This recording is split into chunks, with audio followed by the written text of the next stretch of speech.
Hello and welcome to Student Marking. In this tutorial I will be showing you how to log out or restrict users from logging in for any particular reason that you wish. Okay, so here I'm on the home page, and I'm going to go ahead and I'm going to be logging in with this user account. This user account, as in a previous video, I have shown you how to change the user from a regular user, if you like, to an administrative user, which will allow this function. Okay, so I'm just waiting for the system to wake up, and when it does, I should be taken to the dashboard. Right, what we're looking for then is the administration section, and under the administration section there's various functions here. What I'm going to do, I'm going to click on the users and their security level. If I click on users and the security level, it's going to show me a menu of all the users that have access to the system at every level. So what I'm going to do, I'm going to look out a user, and let's go to, I'm going to choose this user here, which is a demonstration account, 8@8.com. I'm just going to now click on manage settings, just have a quick look at this person's settings.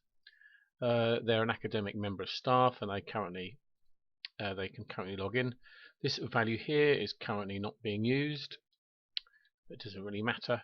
This one here is in use. Okay, so we're going to look at this. Remember, was it 7 and 8? So I'm just going to click on manage settings 7 and 8.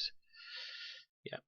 Okay. So this user here, we're going to say that they have maybe left or retired or whatever it is, and they no longer can have access to the system. All we've got to do is click on change lock status, and this, it says here, gives us a little message. This user is currently able to access the system. Are you sure you want them? You would like them to stop having access? Okay, so their name here, they haven't given a username, but they've given their email is their unique identifier. So that's the person that we're looking to block. So we've just got to click on change lock status.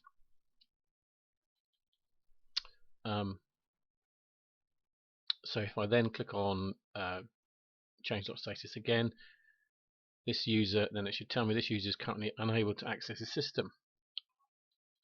Okay, so that's all you've got to do to change the lock status. So I'm just going to go ahead and log off. I'm just going to copy this username.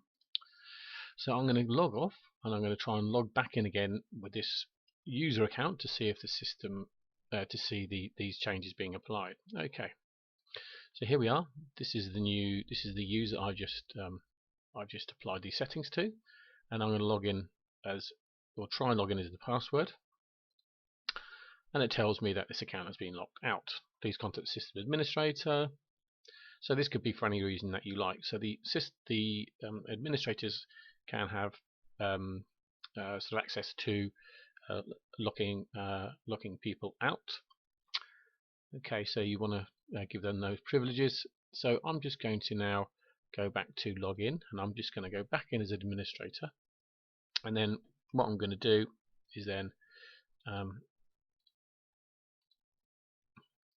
go back in as administrator, go back into my users and codes, and sorry, the users and security levels,